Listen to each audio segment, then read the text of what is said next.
Assalamualaikum warahmatullahi wabarakatuh. Perkenalkan, nama saya Ripai.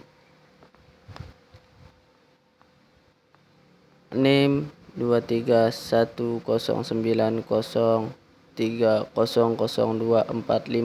Teknik Mesin Universitas Pamulang Serang 2023.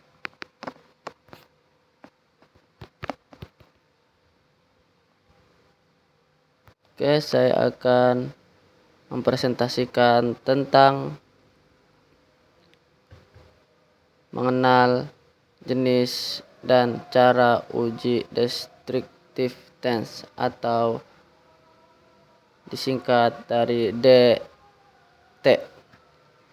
Oke, selanjutnya kita akan menjelaskan.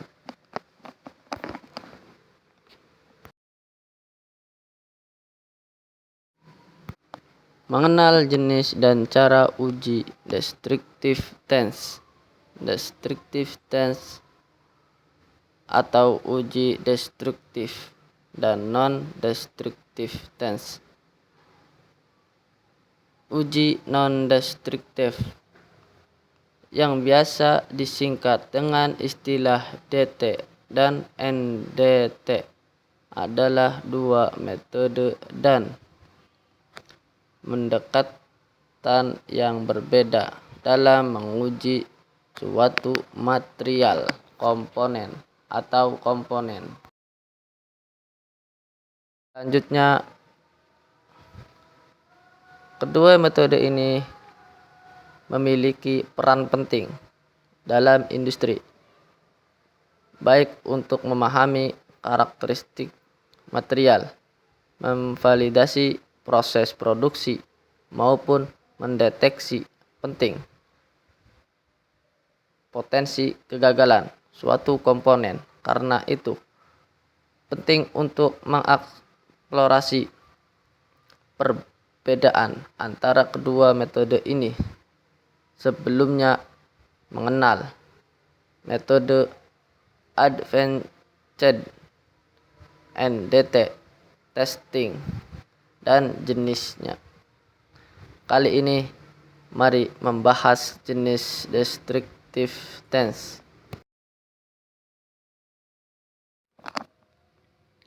Apa yang dimaksud dengan pengujian merusak? Pengujian merusak adalah salah satu pengujian yang mengubah atau menghancurkan suatu material untuk menganalisis titik kegagalannya. Destructive test atau pengujian merusak digunakan sebelum suatu komponen diproduksi secara massal atau digunakan dalam menerapkan sebenarnya untuk memahami apa yang akan terjadi jika komponen tersebut ditempatkan di bawah berbagai jenis tekanan. Pengujian ini akan membantu mengetahui sifat dari pada bahan material yang akan digunakan. Material yang akan digunakan seperti besi, stainless, beton, aluminium, baja, kayu, bahan-bahan paduan, dan lain-lain.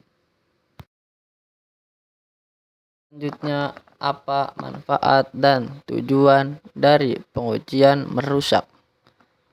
Manfaat dari pengujian merusak adalah sebagai berikut. Strip pertama, meyakinkan terhadap kualitas sebuah fabrikasi pasti akan menampilkan keunggulan pembuatan produk yang akan dijual. Dengan adanya kualitas yang baik yang dapat dibuktikan dengan sertifikat kelayakan bahan, maka akan menambah kepercayaan dari pembelian yang akan membeli produknya.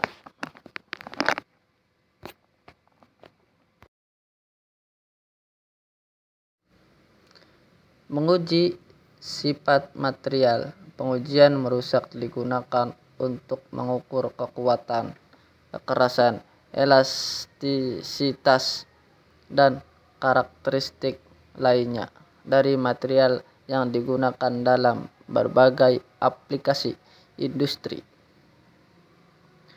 Mencegah kegagalan. Metode ini membantu dalam mengidentifikasi penyebab kegagalan produk atau material sehingga perbaikan dapat dilakukan. Membuat data sebagai pemilihan terhadap material yang akan digunakan. Pengujian merusak memungkinkan perbandingan antara produk atau material yang berbeda untuk menentukan mana yang lebih unggul dalam aspek kualitas tertentu. Verifikasi desain. Dalam proses pengembangan produk, pengujian merusak membantu memverifikasi apakah desain produk dapat bertahan di bawah tekanan atau beban yang diharapkan.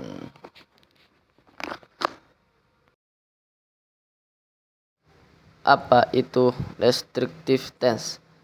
Sesuai namanya, uji deskriptif atau DT adalah metode pengujian yang bersifat merusak atau destruktif.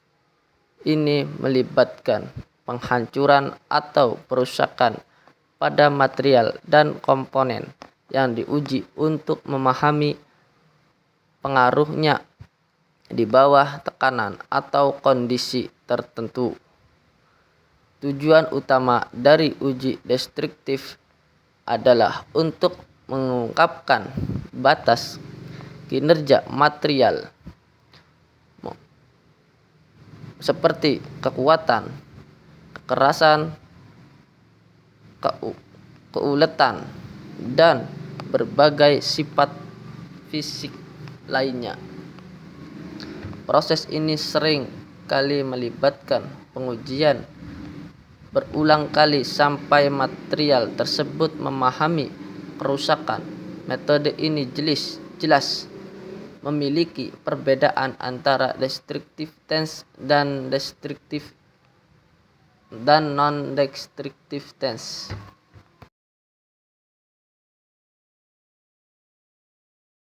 Dan ada juga jenis dan cara uji destructive test. Ada banyak sekali jenis pengujian destructive test yang umum digunakan dalam menguji material dan komponen. Berikut beberapa jenis DT yang paling umum dilakukan beserta penjelasan tentang cara ujinya. Namun sebelum itu, kenali jenis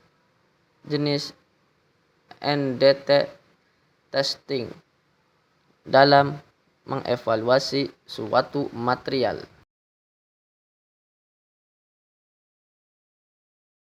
Oke, selanjutnya nomor 1, uji tarik atau tensile testing. Pengujian tarik adalah salah satu jenis uji destruktif yang bertujuan untuk mengatur beberapa kuat material saat ditarik. Prosesnya melibatkan pemberian beban gaya tarik pada sampel material yang digunakan. Beban tersebut diterapkan secara bertahap sehingga sampel mengalami kegagalan atau putus.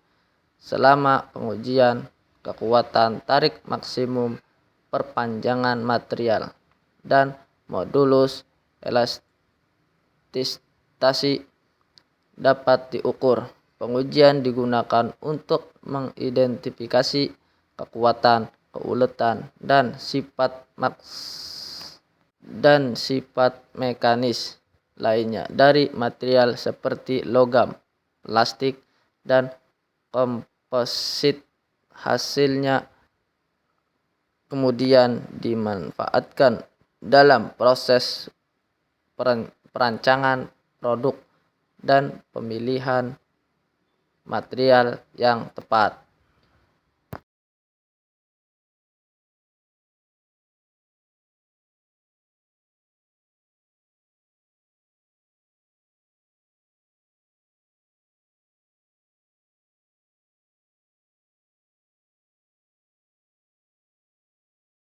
Oke, selanjutnya nomor 2, uji tekan atau compressive testing. Uji tekan adalah jenis descriptive test yang dilakukan untuk mengukur beberapa kuat material saat ditekan. Pada penguji ini, material diuji ditempatkan di bawah tekanan yang terus meningkat hingga material mengalami kegagalan atau patah. Pengujian tekan dan membantu mengidentifikasi kekuatan tekan maksimum dan modulus kompresi material. Adapun manfaat penggunanya adalah untuk mengevaluasi kekuatan material saat digunakan dalam aplikasi yang mengalami tekanan seperti bahan konstruksi dan komponen mesin.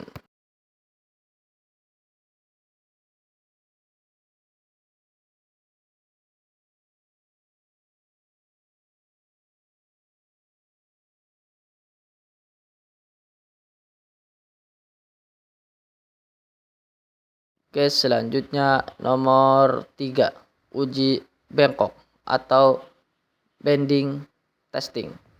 Bending test mengacu pada jenis uji deskriptif yang bertujuan untuk mengevaluasi daya tahan material terhadap beban yang menghasilkan lenturan atau tekukan. Pada proses uji ini, sampel material ditempatkan di atas dua dukungan dengan satu titik tengah. Kemudian beban diterapkan pada tengah sampel untuk membengkokkannya. Kemudian pengukuran dilakukan untuk menentukan beban maksimum yang dapat ditahan sebelum sampel mengalami kegagalan. Uji bengkok sangat penting dalam menguji material yang akan digunakan dalam aplikasi yang melibatkan lenturan atau tekukan seperti material struktural dan komponen logam. Selanjutnya nomor 4, uji kekerasan atau hardness testing. Uji kekerasan adalah metode deskriptif test untuk menentukan tingkat kekerasan suatu material yang mengacu pada resistensi material terhadap penetrasi atau deformasi terhadap berbagai cara atau metode untuk menguji kekerasan. Tetapi salah satu yang paling umum adalah uji Brinell.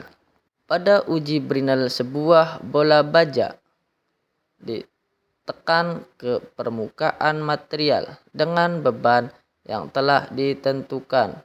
Diameter bekas penekanan diukur dan kekerasan material dihitung berdasarkan diameter bekas. Selanjutnya uji kegagalan atau fracture testing. Pengujian kegagalan adalah metode untuk memahami bagaimana material mengalami kegagalan atau retakan.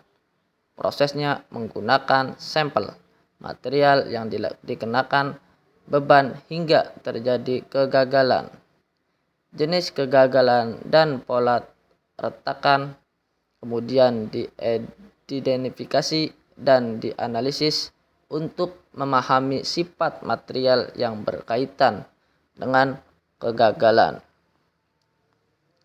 Uji ini membantu dalam memahami potensi kegagalan material dan mengembangkan metode perbaikan atau penguatan yang sesuai. Oke, selanjutnya nomor 6, uji fatigue atau fatigue testing. Ini merupakan metode untuk mengukur daya tahan material terhadap tegangan berulang atau beban sklik.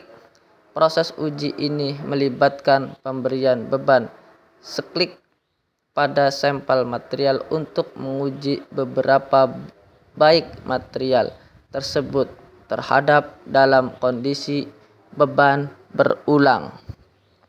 Pengujian ini penting dalam aplikasi yang melibatkan perubahan beban secara berkala seperti komponen mesin.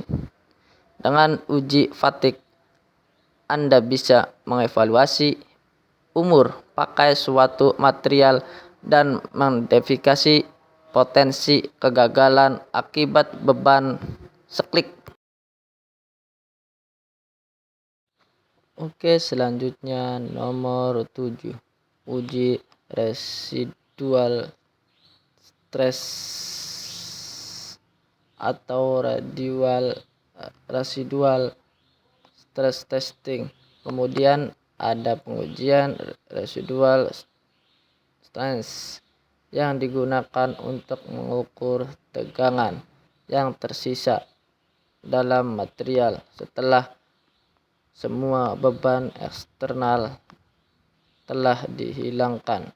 Untuk mengukur tingkat stres atau tekanan residual dalam material digunakan metode uji seperti difraksi sinar X atau X-min ray. Pengujian residual tegangan berguna dalam menganalisis dan memahami kondisi tegangan dalam material yang dapat mematuhi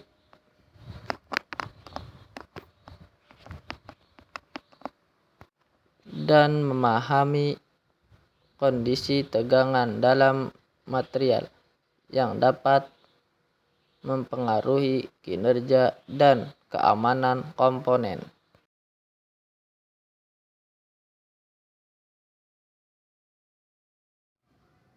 Oke, selanjutnya nomor 8, pengujian bending atau bending test. Digunakan untuk mengukur kekuatan dan kelenturan material dengan menekuk sampel hingga terjadi retakan atau kegagalan.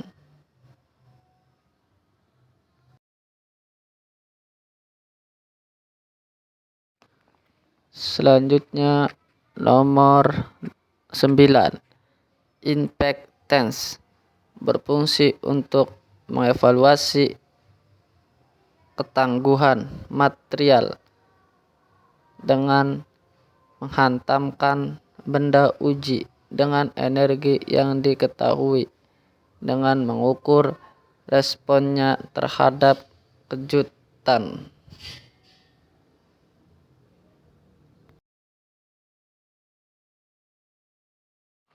Oke, selanjutnya ada aplikasi uji tak merusak. Nomor 1, pemeriksaan integritas dari konstruksi beton. Strip pertama, bangunan. Strip kedua, jembatan. Strip ketiga, bendungan. Dan selanjutnya ada pemeriksaan integritas dari konstruksi baja. Strip pertama, reaktor. Strip kedua, rotor. Strip ketiga, turbin. Strip keempat, tangki dan pipa. Selanjutnya pemeriksaan hasil pengerjaan. Strip pertama, pengecoran. Strip kedua, pengelasan. Strip ketiga, perketat. Strip ketiga, perekatan. Oke, selanjutnya ada uji tak merusak. Memeriksa integritas suatu benda.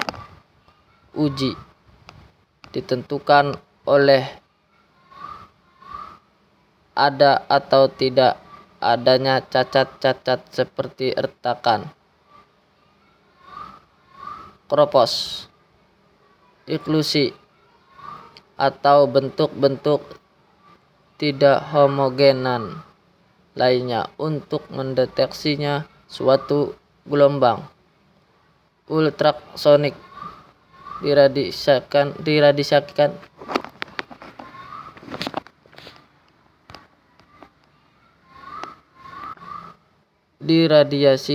ke dalam benda. Uji biasanya berupa pulsa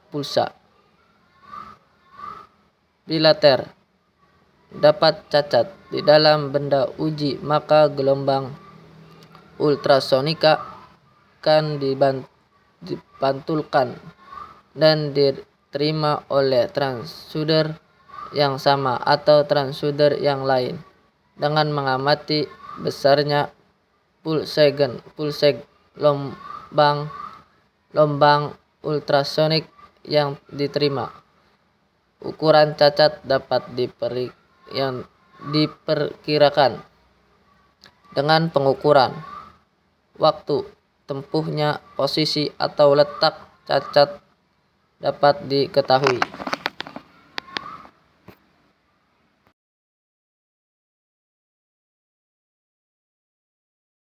Dan selanjutnya ada pemeriksaan cacat. Mendeteksi adanya cacat paling mudah dilakukan menentukan letak cacat, mengukur waktu tempuh, menentukan jenis cacat dibanding atau paling berbahaya, cacat volume atau tidak begitu berbahaya, memperkirakan ukuran cacat paling suka dilakukan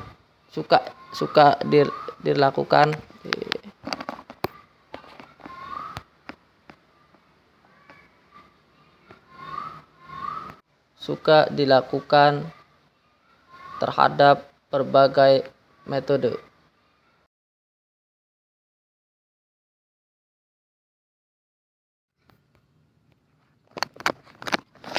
Oke, selanjutnya ada mendeteksi adanya cacat. FWE sama dengan front wheel ENSO, dan BWE sama dengan back wheel EXO. Selanjutnya VA1, flow coin 1. Selanjutnya FE2 sama dengan flow ECO 2. Ini ada tabel dan ada kotak. Transducer front wheel flow 1, flow 2, black wheel.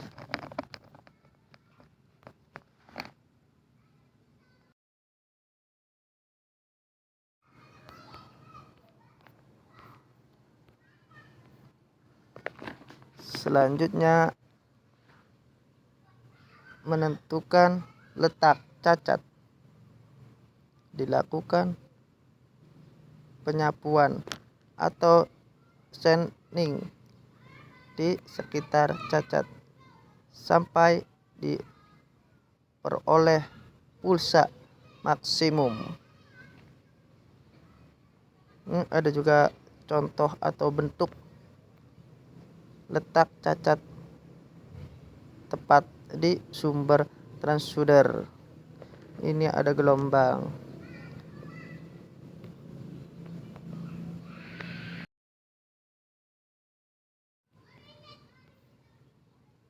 Dan ini juga gambar atau bentuk yang kedua.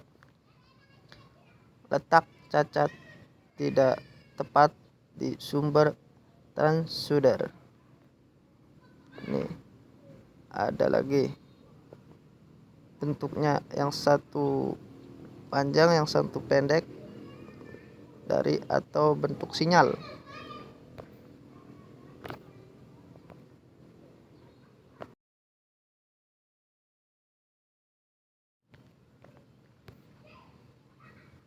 Dan selanjutnya menentukan jenis cacat.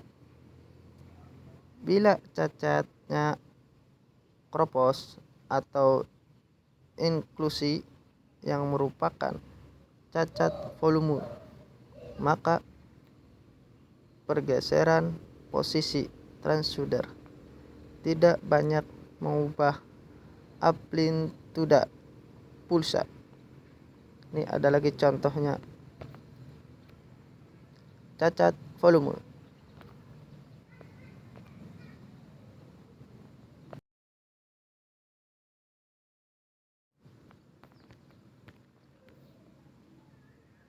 Dan ada lagi, bila cacatnya retakan yang merupakan cacat bidang, maka pergoresan posisi transducer akan menyebabkan amplitude pulsa berubah secara drastis. Nah, ini juga ada lagi tapi beda dari yang pertama. Cacat bidang.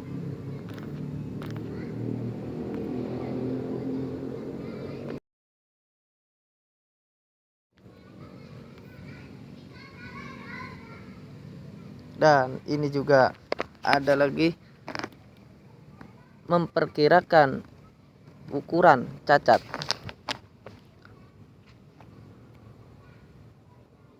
Pekerjaan yang paling sulit dalam pemeriksaan cacat hanya dapat memperkirakan atau estimasi besarnya ukuran cacat. Kadang-kadang hanya menyatakan bahwa ukuran cacat yang sedang diperiksa lebih besar atau lebih kecil dari suatu harga tertentu atau cacat acuan.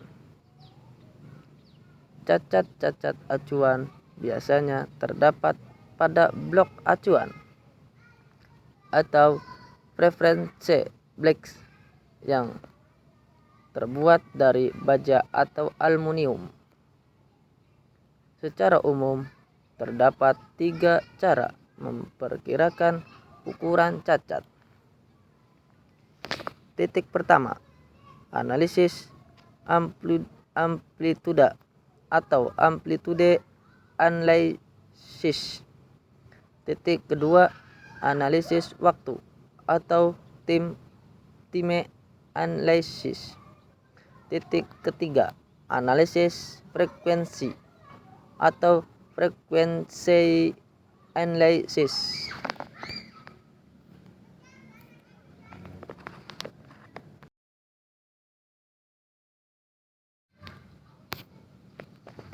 Oke, selanjutnya ada metode jatuh atau drop method.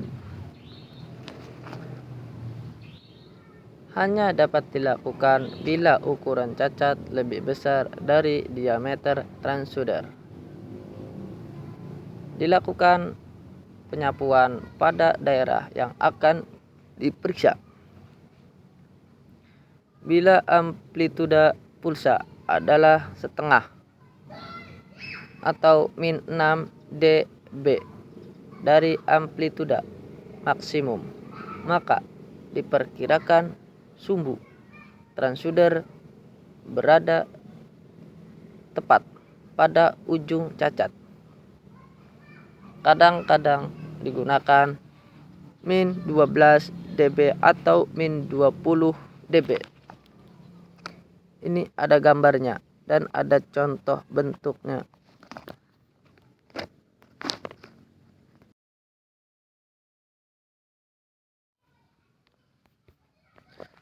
Dan selanjutnya ada metode DGS. Dapat memperkirakan ukuran cacat yang lebih kecil dari diameter transducer menggunakan BWE sebagai pembanding yang merupakan cacat tak hingga menggunakan suatu diagram yang disebut DGS atau distance gain scale. Setiap transducer mempunyai diagram DGS-nya sendiri. D. Distance adalah jarak dari front while dinyatakan dengan medan dekat atau N. G. Gain adalah perbandingan ukuran cacat terhadap diameter transducer.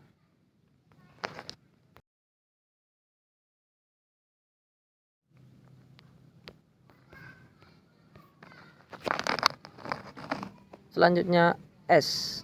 Scale adalah perbedaan antara amplituda FE dan amplituda BWE.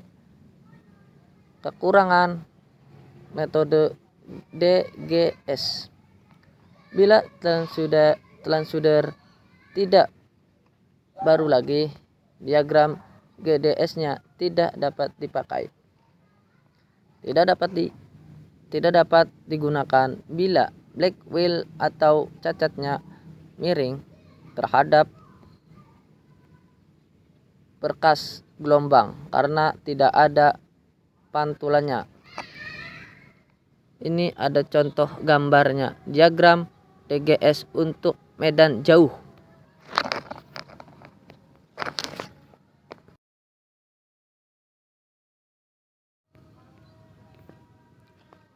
Dan ini juga selanjutan dari gambar sebelumnya, diagram DGS untuk medan dekat.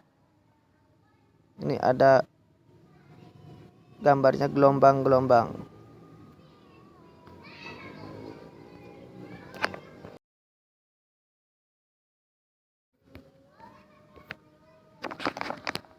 Selanjutnya ada menentukan kedalaman retakan.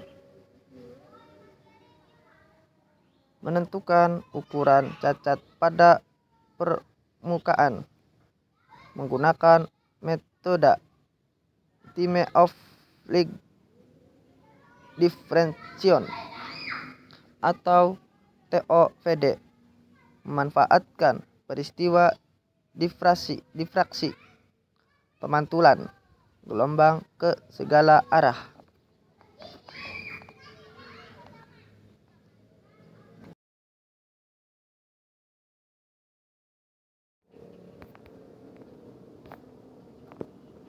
Selanjutnya soal nomor 1.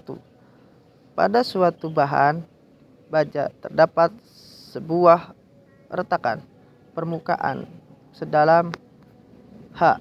Untuk mendeteksinya digunakan 2 buah transducer. Yang satu bertindak sebagai pemancar atau T, sedangkan transducer yang lainnya atau R bertindak sebagai penerima. Kedua transducer ini merupakan transducer transversal di mana kecepatannya di dalam baja adalah Vt pada suatu pengukuran jarak dari ujung atas retakan ke transducer pemancar T dan ke transducer R masing-masing adalah A dan B. Waktu tempuh gelombang ultrasonik dari transducer T ke transducer R setelah diverifikasikan oleh ujung bawah retakan adalah sebesar T. A. Buat persamaan yang dapat digunakan untuk menentukan H sebagai fungsi dari Ft A, B, dan T. B. Hitunglah kedalaman retakan H bila Ft 3,230 km per sekon. A sama dengan 60 mm, B 40 mm, dan T 32,374 ms.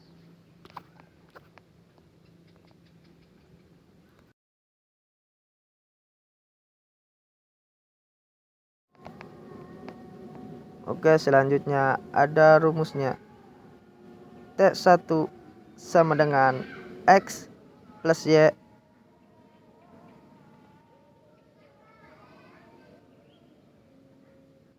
dibagi Ft sama dengan H2 plus A2 plus H2 plus B2 dibagi Ft. Ini ada bentuk baloknya atau gambar.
Itu saja presentasi dari saya. Semoga bermanfaat untuk teman-teman semua. Jika ada kesalahan dan ada teknis pembacaan, mohon maaf. Wassalamualaikum warahmatullahi wabarakatuh. Terima kasih.